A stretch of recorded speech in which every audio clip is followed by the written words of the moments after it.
everyone. My name is Armand Hutton, as you just saw, and I am a two-time Grammy-nominated vocal arranger. I've traveled the world with a group called Naturally Seven. We sang a cappella music, and they're still going. And really, I kind of just want to get into my story. As you saw, the name of this presentation is You Never Know. You never know. Now, what does that mean? There's actually a two or three or four part thing that I could talk about just right now, just with that phrase, you never know. But I think that you can guess some of the parts. The first part that I want to talk about is you just never know the things that you're doing, where the things that you're doing right now, where it will lead you, the doors that it might open. And so we always want to present ourselves to be excellent. We always want to put our best foot forward, regardless of what that means. So I'm going to get into the nitty gritty of all those things in a second. But again, just telling my story, I am now the chapter president of the Nashville chapter of the Recording Academy. And it's just my honor and my pleasure to help lead and to influence.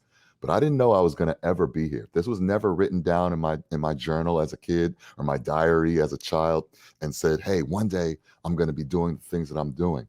But it was my upbringing with my parents and with church and all sorts of things to always do your best. So the first thing in my journey of You Never Know, as you can hear, I'm a bass. My voice is pretty low. I don't know if you can tell that, but it is low for some standards.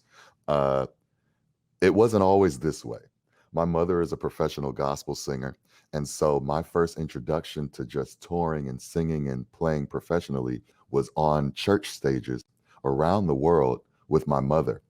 And I used to sing very high when I was really little. I used to sing very high. I had a nice tenor voice, and I would emulate some of my favorite singers, Brian McKnight and Stevie Wonder, and some of my favorite singers in the a cappella group Take Six. I would just try my best to sound like them and to sing leads. And I thought I was going to have the microphone and singing next to my mom and whatever. And then at 11 years old, maybe around 12, my voice changed, and it just didn't change a little bit. What you hear now is kind of how my voice was at 11 or 12 years old. I freaked out. I thought that I remember one church service, I was supposed to be singing with my mom, and I had a solo, and I couldn't hit the notes that I wanted to hit, and I cried. And my mom said, "What's wrong? You sound great." And I said, "No one wants to hear a bass singer. No one wants to hear my voice in the way that it is." Well, let's fast forward just maybe a few weeks after that. Again, this 11 to 12-year-old with this really, really low bass voice, uh, I all of a sudden now had a very unique instrument that I didn't know at the time. But older gentlemen used to call me when I was that young to be in their quartet group because they needed a bass singer. And there weren't grown men in all of the church who could sing the way that I could sing. And so, once again, that was my first you never know moment of embrace the strange, embrace the journey, embrace the unknown, because you just never know where it can take you. Now, fast forward, I go through college, I get some proper voice coaching for about a year or so. I sing in these choirs, I'm a part of these groups, and I'm understanding now that, okay, this voice is unique. I may not be the lead singer and doing all the dance moves or whatever, but I can contribute and I can carve my own path. I can make my own lane. So I fast forward to this group called Naturally Seven. Now, I mentioned singing and emulating a group called Take Six. I mean, these guys were my heroes. You think of all your favorite heroes. Michael Jordan was one of mine. Martin Luther King Jr. was one. Take Six was up there for me. I wanted to sing those tight, close harmonies, but it's in the name. They have 6 members, right? So it's not a group that you just join, because then you would have to change the name. So there was this group that I'd never heard of before. First of all, when I was in college, again, I was studying music. I wanted to go into film scoring.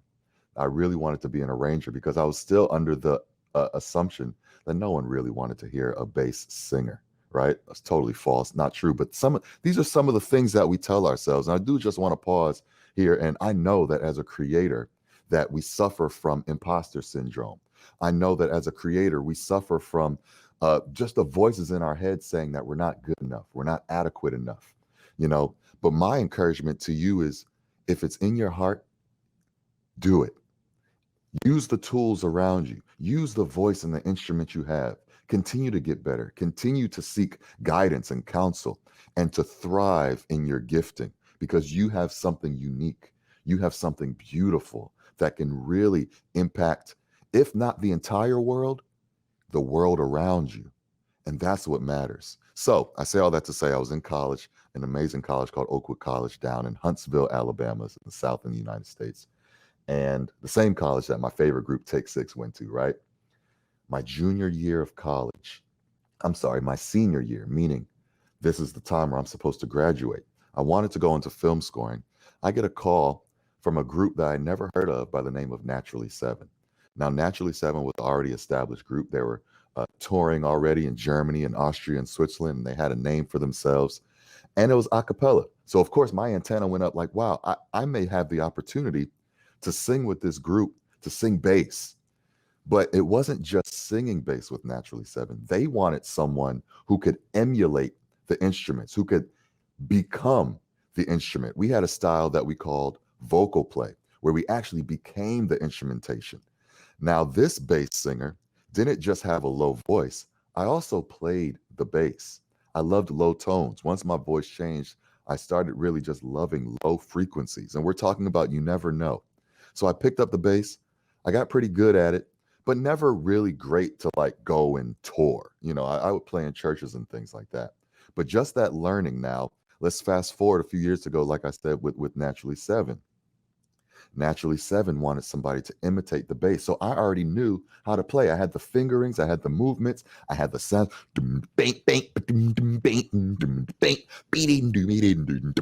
That sort of thing didn't just come from having a low voice. It came from actually studying the bass guitar. So you just never know where certain things will lead you. Like I said, do your best. You never know.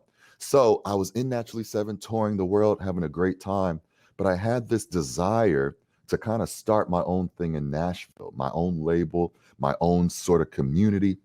Uh, but it's very difficult to leave something that's established, especially as a musician. We don't always get the opportunity to have anything that's established. We kind of wake up in the morning and kind of just hope for the best. I wonder where my check is going to come today. Well, with Naturally Seven, it was a little bit more stable. So to leave that situation to try to pursue my own thing is insanity, right? That's crazy. I got a call from a group of guys by the name of Committed. Committed were much younger than I was, but they went through the same college, so it was close. The college that I went to, Oakwood, was kind of a very close family. But they called me and they were releasing an album, and they wanted me to do an arrangement for them. An arrangement. Now, mind you, I'm still thinking about how I'm going to possibly leave Naturally Seven, what my life is going to be. But Committed calls me and asks me to do this thing. I'm on the tour, I'm on the road, and I remember arranging a song for them in different hotel rooms around the world. Mexico City, I remember arranging. I was in Chile one time arranging part of this song and kind of really didn't know what was going to happen, but I just wanted it to be a good arrangement. Another interesting thing with that arrangement was they asked me to choose from two songs. They were releasing a Christmas record and they asked me to choose from two songs. Silver Bells, no, Carol of the Bells. Hark how the bells, sweet silver bells. And Do You Hear What I Hear?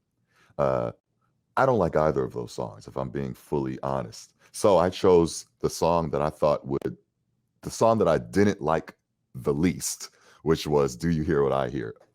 So I said, let me try to do that and put my own spin to it. Well, again, you put your best foot forward. You try to, have fun with the things that you're doing. Next thing I know, the song gets nominated for a Grammy. And that's not an easy thing to do. A lot of people have to hear your work. And there's a whole process. I'll talk about the Grammys in a whole nother time. I'll be back in November. Maybe we can talk about that then.